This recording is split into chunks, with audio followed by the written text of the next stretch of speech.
जी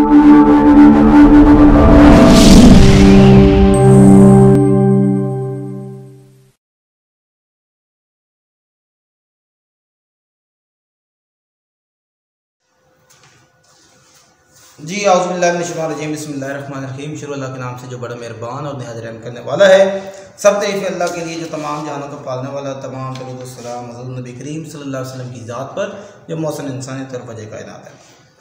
जी last lecture में हमने start किया था इक्विलिब्रियम का टॉपिक और उसकी हमने फर्स्ट कंडीशन भी डिस्कस की थी। उनका कॉन्सेप्ट लिया था कि इक्विलिब्रियम क्या होती है और फर्स्ट कंडीशन फॉर इक्विलिब्रियम क्या होती है।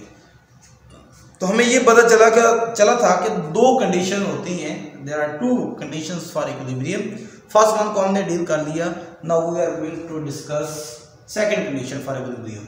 अब second condition of for equilibrium को समझने से पहले मैं इक्विलिब्रियम को डिस्कस करूंगा, फिर फर्स्ट कंडीशन को रिवाइज करूंगा, फिर आपके पास सेकंड की तरफ आऊंगा। इक्विलिब्रियम में हमने ये डिस्कस किया था कि कोई भी बॉडी इक्विलिब्रियम में होगी उस वक्त जब उस पर अमल करने वाले या उस पर एक्ट करने वाली फोर्सेस का रिजल्टेंट जीरो हो, नेट फोर्स जीरो हो, या उस पर नेट फोर्स अमल ही ना करे, मतलब फोर्सेस लग रही हो, जवाब जीरो हो, दैट्स मीन यहाँ पे कोई फोर्स है ही नहीं। तो ये मैंने डिस्कस किया था कि अगर ये मेरे पास बॉडी है तो जिसका वेट डाउनवर्ड और इस पर ये दो फोर्सेस ऊपर की तरफ लग रही हैं, जब इनको हम देखते हैं तो बॉडी तो रेस्ट में होती है, जिस तरह सीलिंग फैन होता है रेस्ट में होता है, नीचे नहीं आता। अब फोर्सेस तो लग रही है लेकिन रिजल्ट क्या आ रहा है, जीरो, रेस्ट में है। तो रिजल्टेंट फोर्स जीरो हो, लग भी रही हो, जवाब जीरो हो, तो वो आपके पास इक्विलिब्रियम कहलाता है। अब फर्स्ट कंडीशन में हमने कहा था कि a body satisfy first condition for equilibrium if the resultant of all forces acting on a body is equal to zero. अगर resultant of forces equal to zero है तो वो फर्स्ट कंडीशन, अगर resultant of torque is equal to zero है तो वो आपके पास second condition. तो ये हमारे पास सेकंड कंडीशन है, वही डेफिनेशन है। Body satisfy second condition for equilibrium if the resultant of torque, अब फोर्स की जगह क्या आ जाएगा, टॉर्क। अब torque produce by body is equal to zero, तो ये सेकंड कंडीशन बन जाएगी। अब एज अ लॉन्ग क्वेश्चन ये कैसे डील करना होता है, सबसे पहले आपने इक्विलिब्रियम की डेफिनेशन करनी होती है, फिर आपने सेकंड कंडीशन फॉर इक्विलिब्रियम की डेफिनेशन करनी है, फिर आपने हेडिंग बनानी है एक्सप्लेनेशन की। एक्सप्लेनेशन में सब हेडिंग आप बनाएंगे सिग्मा की, सिग्मा के बारे में बताएंगे पहले कि सिग्मा जो आगे हमने यूज करना है वो है क्या।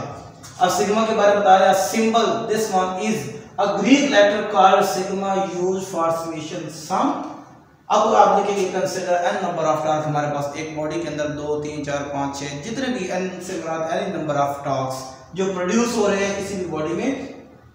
Consider N number of torques tau 1 tau 2 tau 3 tau n are the torques produced by a body, जो एक बॉडी के अंदर प्रोड्यूस हो रहे हैं ये टॉर्क। क्योंकि टॉर्क का सिंबल टा होता है, ये सिंबल है टा, ये सारे सिंबल है, तो उसके जरिए जो जाहिर किया जाता है। तो हम कहेंगे लेट्स सपोज अगर ये हमारे पास टॉर्क प्रोड्यूस हो रहे हैं तो अकॉर्डिंग टू डेफिनेशन हमारे पास क्या हो जाएगा, टा 1 प्लस टा 2 plus tau 3 up to 1 plus tau n is equal to 0। Because definition क्या कहती है, the resultant of torque produced by a body is equal to 0।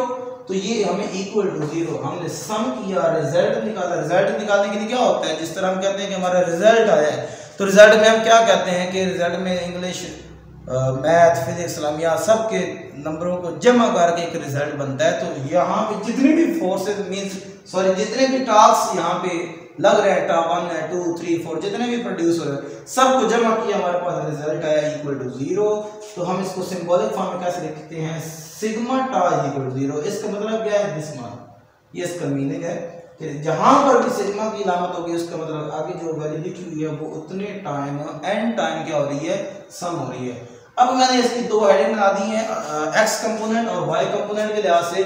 अगर हमारे पास टा 1 tau 2 tau 3 are the torques produce by a body, एक body में produce हो रहे हैं, तो अलॉन्ग एक्स एक्सिस अगर टॉर्क प्रोड्यूस होता है तो उसमें क्या है, टा 1 x प्लस टा 2 x plus tau 3 x up to 1 plus tau n x is equal to 0। तो सिग्मा टा x इज इक्वल टू 0 हो जाएगा।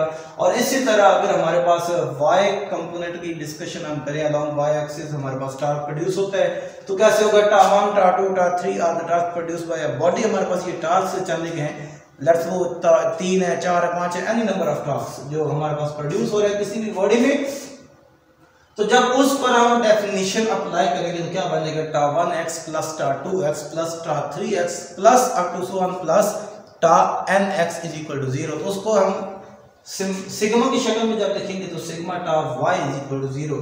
अब एग्जांपल में चलें तो एग्जांपल हमारे पास वो पूछ सकता है give the examples for second condition for equilibrium, means torque जिसके अंदर होता है, तो आपके पास ये एग्जांपल आ जाती है।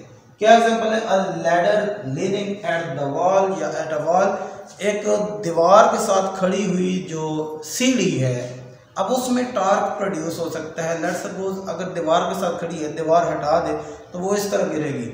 अब उसमें जो टर्निंग इफेक्ट पैदा हो रहा है वो टर्निंग इफेक्ट ऑफ फोर्स की वजह से, तो वो टॉर्क होता है, तो उसमें भी टॉर्क प्रोड्यूस होता है। इसी तरह नीचे ज़मीन अगर लेट्स सपोज हम सपोज करते हैं अगर नीचे ज़मीन हटाए तो वो उस तरह भी टॉर्क प्रोड्यूस करता है, दोनों तरफ से टॉर्क प्रोड्यूस कर सकता है। तो हम कहते हैं this is the example of second condition for equilibrium. इसी तरह सीलिंग फैन जो है वो भी रोटेट करता है, टर्न करता है, तो उसके हर पर के अंदर टॉर्क प्रोड्यूस होता है, टर्निंग इफेक्ट ऑफ फोर्स, लेकिन नेट फोर्स उस पर 0 लग रही होती है, रेस्ट में होता है, नीचे नहीं गिरता।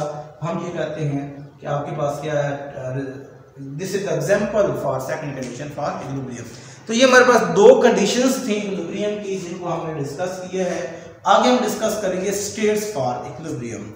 तो आई थिंक ये बिल्कुल सेम है, फर्स्ट कंडीशन और सेकंड कंडीशन में यही आपने सारा कुछ करना है, सिर्फ फोर्सेस की जगह आपने टॉर्क को रिप्लेस कर देना है। आई होप आपको समझ आ गई होगी, तो इनको आप नोट कर सकते हैं।